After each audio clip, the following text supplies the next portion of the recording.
পাঁচখনকৈ গাঁৱৰ ৰাইজৰ প্ৰতিবাদ কিন্তু কিয়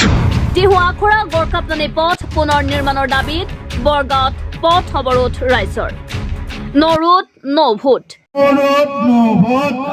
লোক নিৰ্মাণ বিভাগ মুৰ্দাবাদ লোক নিৰ্মাণ বিভাগৰ মন্ত্ৰী লোক নিৰ্মাণ বিভাগ মুৰ্দাবাদ আদি শ্লোগানেৰে উত্তাল হল টিহু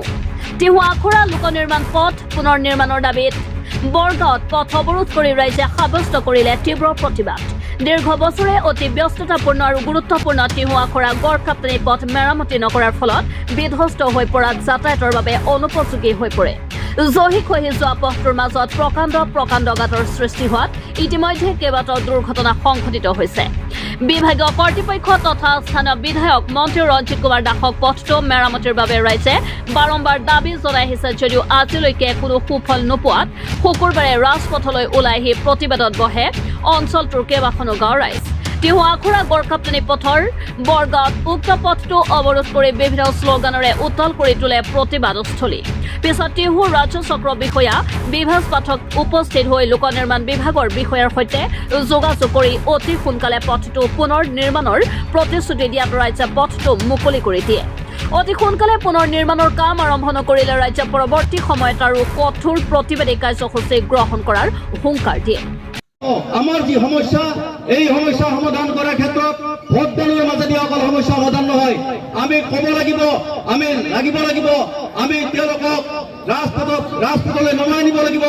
আমি দিল্লীত গৈ আমি দিছপুৰত গৈ আমাৰ সমস্যা সম্পৰ্কে আমি অৱগত নকৰোঁ আমাৰ ওচৰতে আহিব লাগিব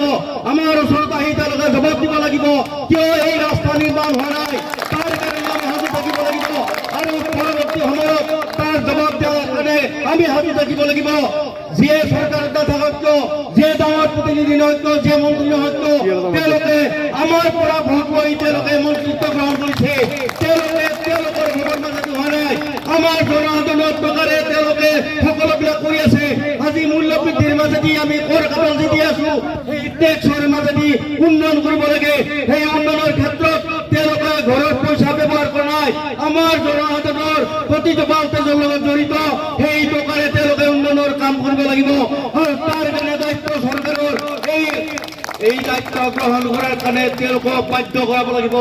আৰু বাধ্য কৰাৰ অধিকাৰ আমাৰ কাৰণ আমি এখন গণতান্ত্ৰিক দেশৰ নাগৰিক আৰু এই নাগৰিকৰ দায়িত্ব হৈছে আমাৰ যি সমস্যা এই সমস্যা সমাধান কৰাৰ ক্ষেত্ৰত আমি বিশেষ ভূমিকা গ্ৰহণ কৰিব লাগিব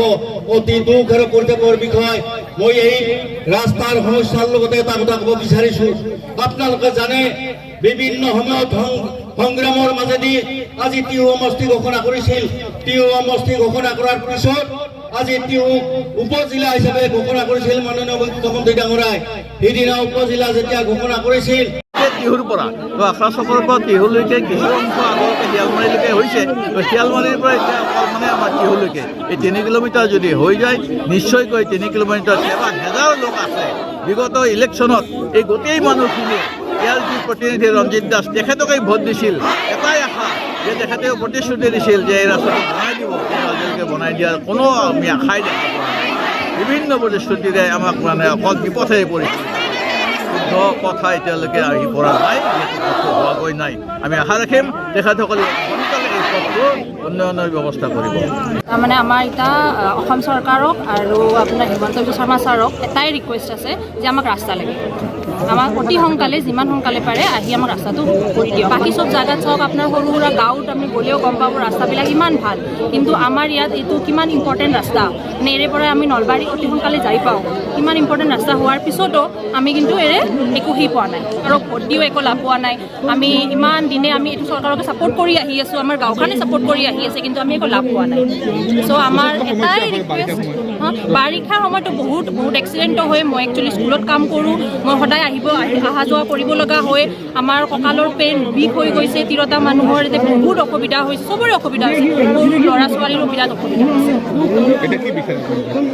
এতিয়া আমি বিচাৰোঁ যে ৰাস্তাটো হ'ব লাগে অতি সোনকালে হ'ব লাগে 2026 ইলেকশ্যনৰ আগত আমি ৰাস্তা পাব নলবাৰীৰ পৰা ৰিংকু ৰায় চৌধুৰীৰ ৰিপৰ্ট আছাম লোকেল নিউজ।